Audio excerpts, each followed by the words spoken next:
Muy bien, gracias al Señor. Ya se ha explicado en estos momentos el mensaje del Evangelio. Sabemos pues que la palabra del Señor habrá de obrar en la vida de cada una de las personas que en esta noche la han escuchado, ¿verdad? Porque la palabra de Dios es viva y eficaz y más cortante que toda espada de los filos, que penetra hasta partir el alma y el espíritu, ¿verdad? Las coyunturas, los tuétanos, y discierne los pensamientos y las intenciones del corazón. Solo esperamos, estimado amigo, que usted no endurezca su corazón a la palabra del Señor, sino que, al contrario a ello, sea flexible al llamado, a la invitación de parte de Dios. Mientras nosotros, hermanos, seguimos considerando ahí en cuanto a lo que estamos viendo últimamente, efectos de la gracia en nuestra vida, efectos de la gracia en la vida del creyente. Y ya hemos considerado que la gracia nos llama, hemos sido llamados por gracia, y la gracia nos llama para salvación.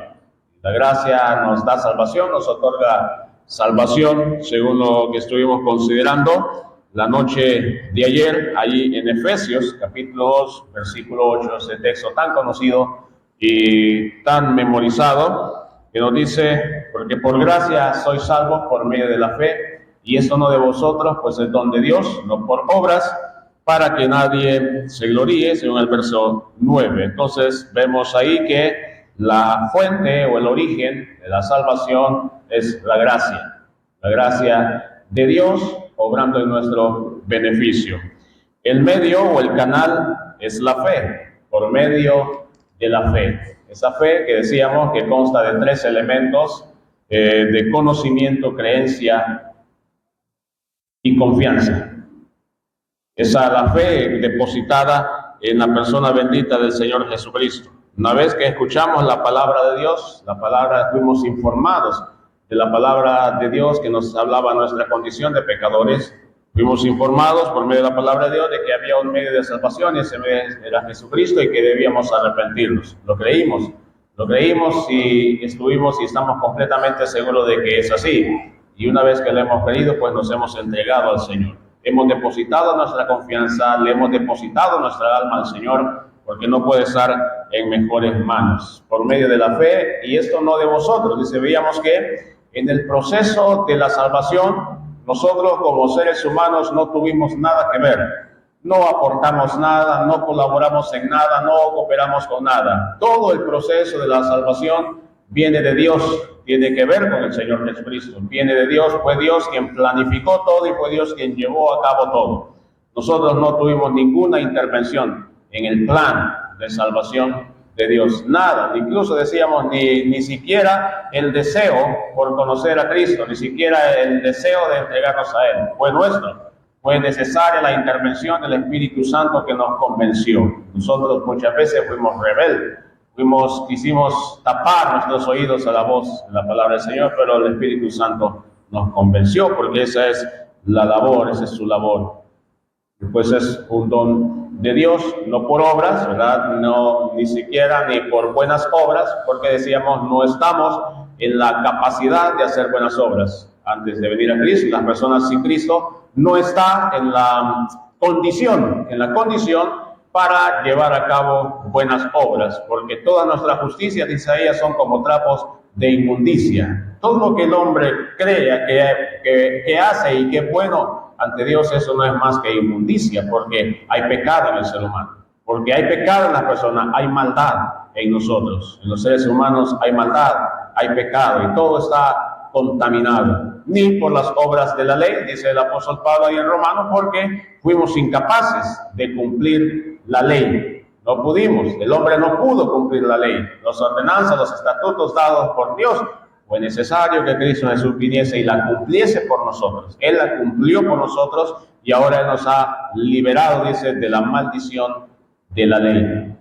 Ya no estamos nosotros obligados a cumplir la ley, a guardar la ley. No, ya Cristo la cumplió por nosotros. Él la cumplió y Dios está satisfecho. Dios está complacido con la obra de su Hijo Jesucristo. Y ahí dice Pablo, dice, no por obras para que nadie se gloríe. Digamos, pues el problema que estaba sucediendo ahí en Roma, los judíos que se estaban gloriando, se estaban jactándose. Se jactaban en la ley, se jactaban en las obras de la ley y se gloriaban, dice, pero era una gloria vana porque se gloriaban en la ley y al mismo tiempo la quebrantaban. Entonces vemos ahí, amados hermanos, pues que el saber esto, el saber de que somos salvos por gracia, decíamos que eso nos da a nosotros seguridad, eso nos da seguridad de salvación, porque no depende, decíamos, de lo que nosotros hagamos o lo que nosotros podemos hacer. No hay capacidad en nosotros para poder salvarnos a nosotros mismos. Hemos sido salvados por gracia. Y eso, decir que somos salvos por gracia, eso nos permite a nosotros disfrutar de la salvación ya hoy, en el tiempo presente. Desde el momento en que aceptamos a Cristo como nuestro Salvador personal, podemos y comenzamos a disfrutar ya de la salvación y a saber y estar completamente seguros de que somos salvos, No estamos en proceso a ser salvos, no. Somos salvos porque somos salvos por gracia. Y eso no es pretensión, eso no es jactancia, ¿verdad? Como muchas personas piensan y sabemos que somos criticados por eso, porque decimos que nosotros somos salvos.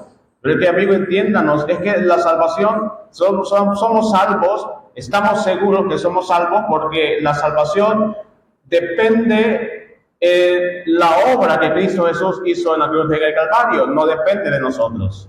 Hemos sido salvos por gracia, no porque seamos buenas personas, no porque seamos buenos ejemplos de seres humanos, no. Pecadores como cualquier otro, pero nada más que nos hemos arrepentido, hemos confiado en Cristo. Y entonces nuestra salvación depende de Cristo.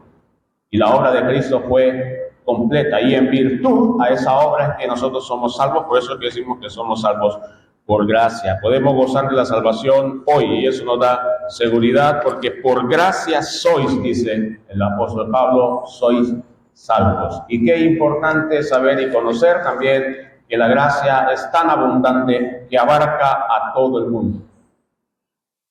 Abarca incluso a la persona que nosotros podamos considerar más mala y pecadora, porque la salvación es por gracia. Qué grande, ¿verdad? Que es una cosa realmente que uno se pone a pensar y dice, ¿cómo es esto posible? Son cosas casi para nosotros inentendibles. Nuestra mente no logra comprender tan eso. Y una persona tan mala pueda ser salvo por gracia, pero es así. El apóstol Pablo está hablando ahí a los hermanos en Efesios y si vemos nosotros el trasfondo de los habitantes ahí en Éfeso, y el apóstol Pablo les está diciendo que ya a los hermanos ahí que esa salvación les pertenece. ¿Quiénes eran los efesios? Bueno, eran gentes exorcistas, según vemos ahí en el libro de los Hechos, capítulo 19. Eran gente que practicaban la magia, es decir, tenían conexión directa con el ocultismo, tenían conexión directa con el mundo de las tinieblas, practicaban la magia. Y además de esos eran personas idólatras, muchos de ellos se dedicaban a la fabricación de templecillos para la diosa Diana, quienes ellos veneraban y adoraban, y la gran diosa Diana allí eran idólatras, pero a estas personas los alcanzó la gracia. A ese tipo de personas las alcanzó la gracia, y Pablo dice, por gracia sois salvos. No hay una persona tan mala que no pueda ser alcanzada por la gracia. Amigo, amiga, no sé si usted cómo se considera. ¿Se considera también una persona mala que no alcanza perdón, que ni Dios puede perdonarle? Muchas personas así dicen, Dios no me puede, no creo que Dios me pueda perdonar eso. Y eso es lo grandioso de la gracia, que hay perdón. Si el ser humano se arrepiente verdaderamente, Dios le perdona. Eso es gracia, eso es salvación sin merecerlo. Esa es salvación sin méritos propios, sino salvación dada gratuitamente por Dios a cambio de arrepentirnos. Entonces, para muchos hermanos, esto de gozar de la salvación no es posible, porque la salvación es algo extraño para ellos. Y no es por criticar ni por señalar ni nada, sino simplemente como ejemplo, como ilustración. Por ejemplo, en la religión nadie afirma ser salvo ahora, ya, nadie. Y nosotros los creyentes, a la luz de la palabra del Señor, podemos afirmar ser salvos. Solamente hay dos grupos: o somos salvos o no somos salvos. No hay más, no hay un tercer grupo. No hay un grupo que está en proceso de salvación. No, o somos salvos o no somos salvos. Y eso equivale también para usted, mi estimado amigo. En este momento, actualmente, usted o es salvo o no es salvo. No hay un término medio. O ha sido justificado o sigue siendo culpable. Bueno, esperamos que usted pase al grupo de los salvos, ¿verdad? Porque por eso se explica el mensaje del Evangelio. Pero en la religión, miren, nadie afirma ser salvo. Afirmar ser salvo sería una herejía. Sí, en la realidad, afirmar ser salvo, eso sería una herejía. Pues, ¿quién puede decir que es salvo? Nadie sabe si es salvo, solamente Dios. Allá, al final se va a saber quiénes son salvos y quiénes no. Sería una herejía. La mayoría de ellos tienen el miserable prospecto del purgatorio ante sus ojos. Es decir, una válvula de escape, una vía de salida, el purgatorio. El lugar donde van las almas y donde por medio de intercesión aquí en la tierra se pueden sacar. Y por eso se hacen constantes solicitudes de oraciones a favor de las almas que han partido. Cosas, hermanos, que no sería necesario si estas almas fuesen salvas. Son salvas. ¿Qué más necesidad? De misas, de oraciones. No necesita nada más. Ya es una alma salva. Pero lastimosamente, tristemente, en la religión nadie puede asegurar y nadie se atreve a decir que es salvo. Porque la salvación por gracia, eso es algo extraño para ellos. También hay otro grupo, ¿verdad?, de hermanos, vamos a decirlo así, y no es también otra vez, no es por criticarlos, sino para ver el ejemplo, los hermanos que están perseverando para ser salvos. Por la salvación por perseverancia. Muchos están esperando para ser salvos, esperan a medias que después de años de una santidad vigilante puedan tal vez ser salvos al final. Pero eso no les permite disfrutar de ellos de la salvación. Porque ellos están, por decirlo así, ellos sí están en un proceso para ser salvos. Y la salvación va a consistir en la medida de que ellos vivan el resto de sus vidas en santidad, sin apartarse, sin alejarse de Dios. Pero decir que son salvos ahorita, eso es algo pretencioso, sería ser pretencioso para ellos. Si usted habla con ellos sobre usted es salvo, bueno, estoy perseverando, pero no le aseguran que son salvos.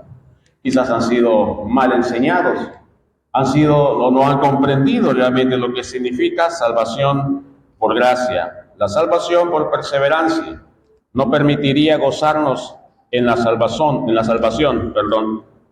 Contrario a eso, nos llevaría a estar inquietos y ansiosos y preocuparnos por lo que podría pasar en el futuro. La salvación por perseverancia no nos permitiría gozarnos de la salvación, disfrutar de la salvación ya en el presente, y contrario a eso nos llevaría a estar inquietos y ansiosos y a preocuparnos por lo que podría pasar en el futuro. Estar preocupados en el futuro, estar preocupados por lo que pueda pasar y qué tal si ya en el último momento de mi vida yo me aparto y entonces pierdo mi salvación, dejo de ser salvo en ese momento. No, es bien triste. Una vida así, una vida de inseguridad, una vida de completa ansiedad y de completa preocupación. decir, no sé si voy a ser salvo o no. Estoy trabajando y estoy viendo lo posible por lograr ser salvo, pero no sé realmente, solo Dios sabe si voy a poder ser salvo. Dice el apóstol, por gracia soy salvos, o sea, la salvación ya nos pertenece, porque es por gracia, porque no depende de lo que nosotros podamos hacer, sino que depende por lo que Cristo hizo ahí en la cruz, en el Calvario. Pero hermanos, algo más que la gracia hace en cuanto a nosotros es que aparte de llamarnos y aparte de darnos salvación por gracia, también la gracia nos justifica. La gracia nos justifica. Eso lo vemos ahí en Romanos, capítulo 3, verso 21 al 26.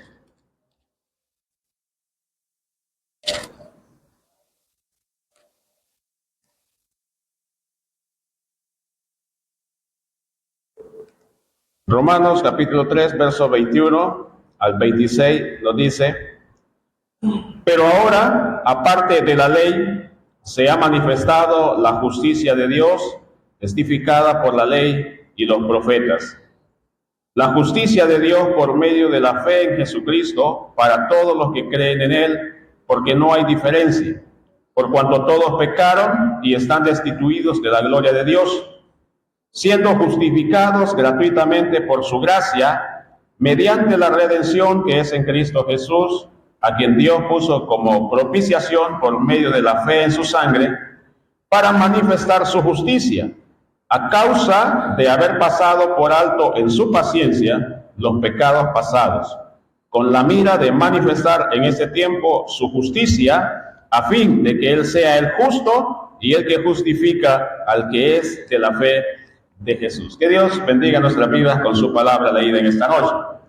Bueno, la palabra es clara, lo vemos ahí en el verso 24, que nos dice que siendo justificados gratuitamente por su gracia. O sea, la gracia, aparte de llamarnos, la gracia, aparte de salvarnos, la gracia también nos justifica. Nos justifica, nos hace justos delante de Dios. Sabemos, hermanos, y conocemos, ser justificado significa ser libre de culpa. Ser libre de culpa. Ahora, ¿cómo podríamos decir, cómo puede ser esto posible? ¿O cómo puede suceder esto de que nosotros, seres humanos, pecadores, comprobado, seamos hechos sin culpa delante de Dios? ¿Cómo es esto de la justificación? ¿Cómo es que se lleva a cabo esa de la justificación? Bueno, hermano, la justificación es un término forense y casi siempre se emplea en sentido legal. Quisiera poner esos ejemplos, pero no confundirles en eso. ¿Cómo es que se lleva a cabo la justificación en nuestra vida? En la tierra, hermanos, no hay justificación que pueda ser obtenida por los hombres. No hay. Excepto de una manera. Poniendo un ejemplo así literalmente, ¿cómo una persona aquí en la tierra, delante de los tribunales, puede ser justificado o puede ser hecho sin culpa? Bueno, hermanos, solo hay una manera para ser justificado, y es que el acusado no debe ser hallado culpable. Sí, si se trae una persona a los tribunales, se le acusa de algo, ¿verdad? Y se lleva a cabo un juicio con testigos y todo. Solo hay una manera en que este acusado pueda ser justificado, y es que no sea hallado culpable, que de hecho, que de efecto sea hallado inocente. Después de todos los testimonios, después de todas las pruebas, se comprueba que la acusación era falsa y que este hombre pues es inocente, no es culpable de lo que se le acusa. Entonces ahí este hombre es justificado. Este hombre es justificado. Por el contrario, hermanos, si ese hombre, digamos, es encontrado culpable, Después de los testimonios y después de las pruebas, se verifica y se comprueba que es culpable, este hombre no puede ser justificado. Puede ser perdonado, sí.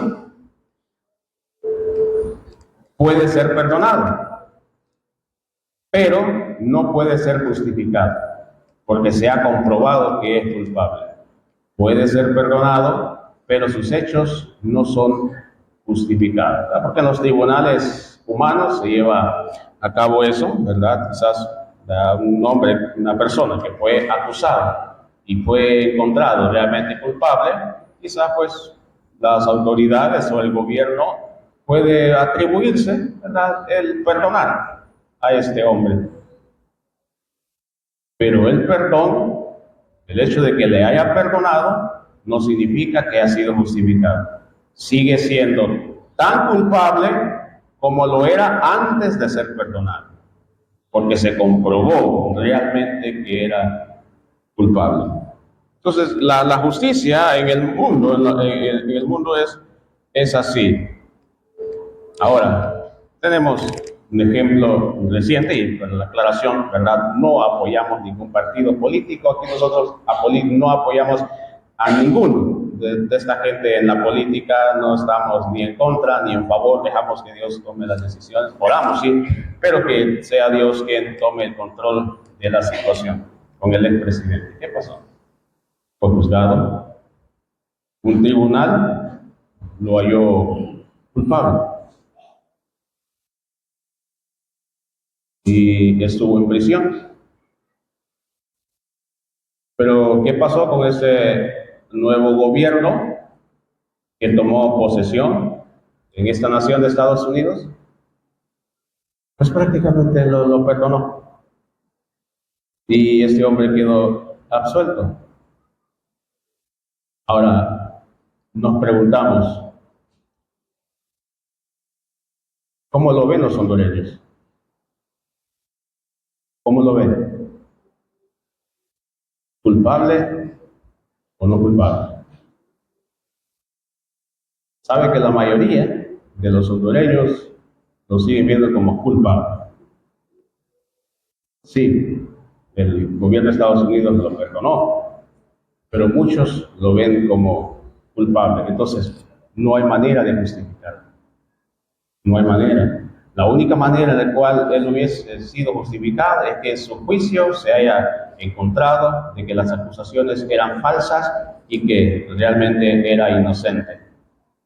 Pero ahora, y más que estuvo en prisión, para el mundo él sigue siendo culpable, que fue perdonado sí, pero sigue siendo culpable. Aclaramos, no apoyamos a ninguno, lo tomamos únicamente como ejemplo para que podamos entender lo que estamos viendo y considerando aquí en la palabra del Señor. Así que, estimado amigo o hermano, no es decir, oh, mire que ya en la sala evangélica esos son de libre porque están acusando ahí al expresidente porque pertenece al Partido Nacional. No, nada que ver, nada que ver.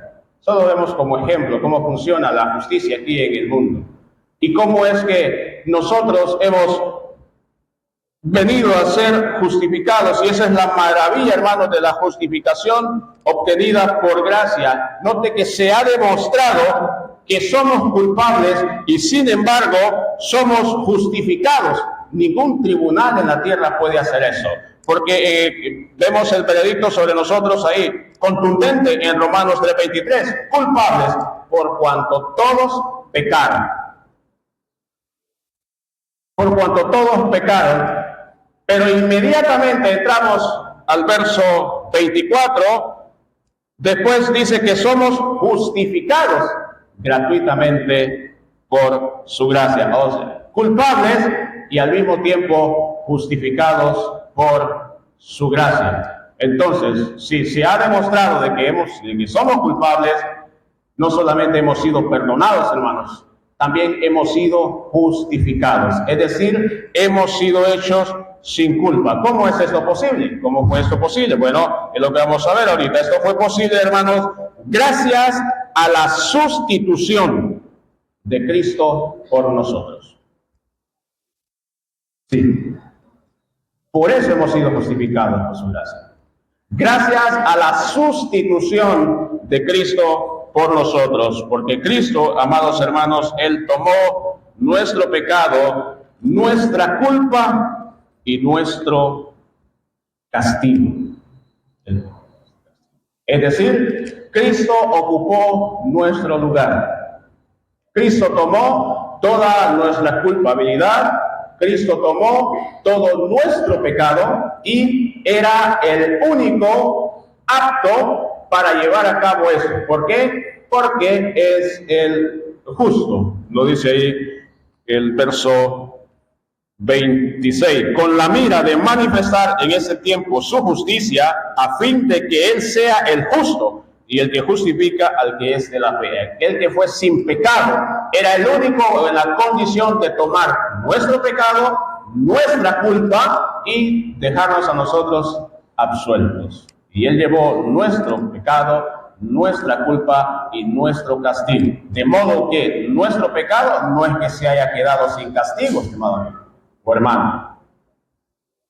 Sí, fuimos perdonados, pero nuestro pecado fue también castigado. Solamente que ¿quién sufrió ese castigo?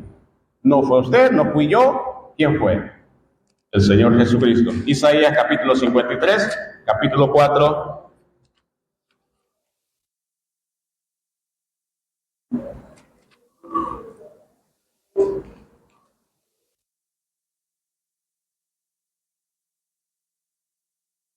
Isaías capítulo 53, verso 4.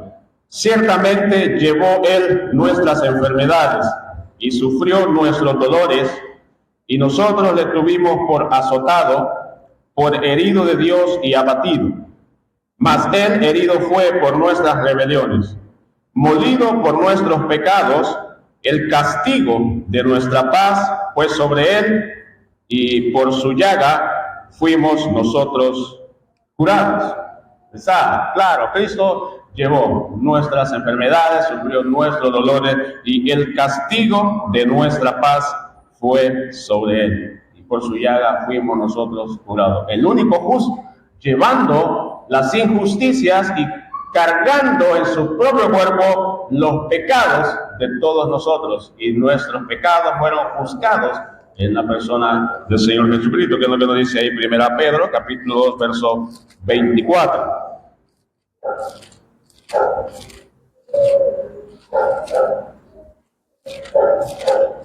Primera Pedro, capítulo 2, verso 24. Quien llevó él mismo nuestros pecados en su cuerpo sobre el madero, para que nosotros, estando muertos a los pecados, vivamos a la justicia, y por cuya herida fuisteis sanados. Quien llevó él mismo nuestros pecados en su cuerpo sobre el madero. Es decir, toda nuestra carga, todo el peso de nuestro pecado, el Señor Jesucristo lo llevó en su cuerpo. Y Él recibió de parte de Dios la ira, el castigo, cuando Él estaba pendiendo allí en aquella cruz. Y eso fue mediante, esa es la sustitución que el Señor llevó a cabo por nosotros. Ahora, pues, como Él ya llevó nuestros pecados, como nuestros pecados, sufrió el castigo por nuestros pecados, ahora nosotros, pues, los que hemos creído en Él, por su gracia somos justificados, hechos sin culpa, hechos sin culpa. No se puede hacer eso en la justicia terrenal, en la justicia humana. Solo Dios puede hacerlo y solo Dios lo pudo hacer. Cristo tomó nuestro lugar, por decirlo así, Él tomó nuestro lugar y nos colocó a nosotros en el lugar suyo. Y una manera, hermanos, de poder ilustrar eso, de poder ilustrar cómo es que se llevó a cabo esta sustitución, la encontramos ahí en Zacarías, capítulo 3, verso 1 al 5.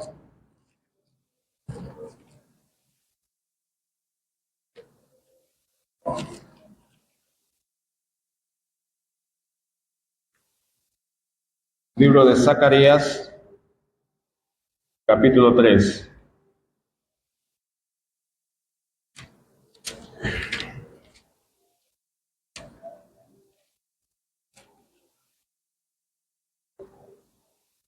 Verso 1 al 5. Les doy su tiempito, ¿verdad? Porque sé que este es uno de los libros que cuesta más encontrar, está antes de Malaquías. Zacarías, capítulo 3, verso 1 al 5, dice: me mostró al sumo sacerdote Josué, el cual estaba delante del ángel de Jehová, y Satanás estaba a su mano derecha para acusarle. Y dijo Jehová a Satanás: Jehová te reprenda, oh Satanás. Jehová, que ha escogido a Jerusalén, te reprenda. ¿No es este un tizón arrebatado del incendio? Y Josué estaba vestido de vestiduras viles, y estaba delante del ángel. Y habló el ángel y mandó a los que estaban delante de él, diciendo: quitadle esas vestiduras viles. Y a él le dijo: mira que he quitado de ti tu pecado, y te he hecho vestir de ropa de gala.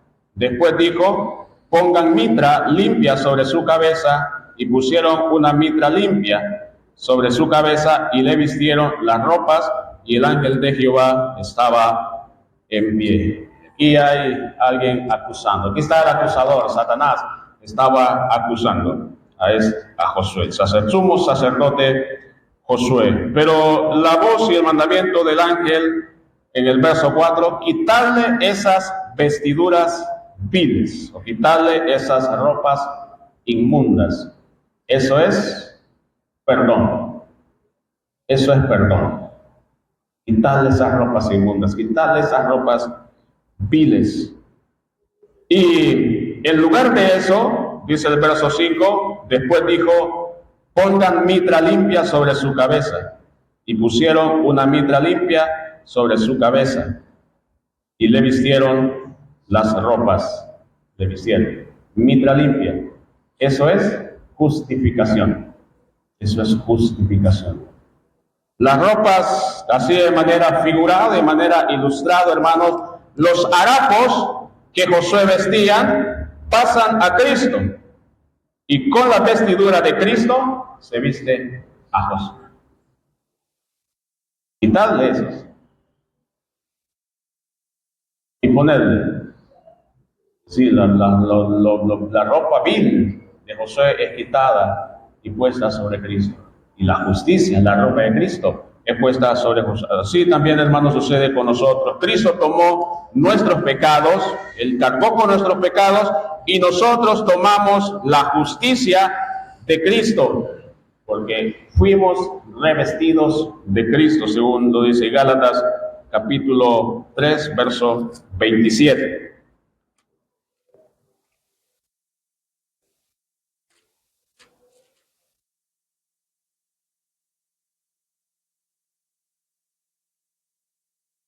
Porque todos los que habéis sido bautizados en Cristo, de Cristo estáis revestidos.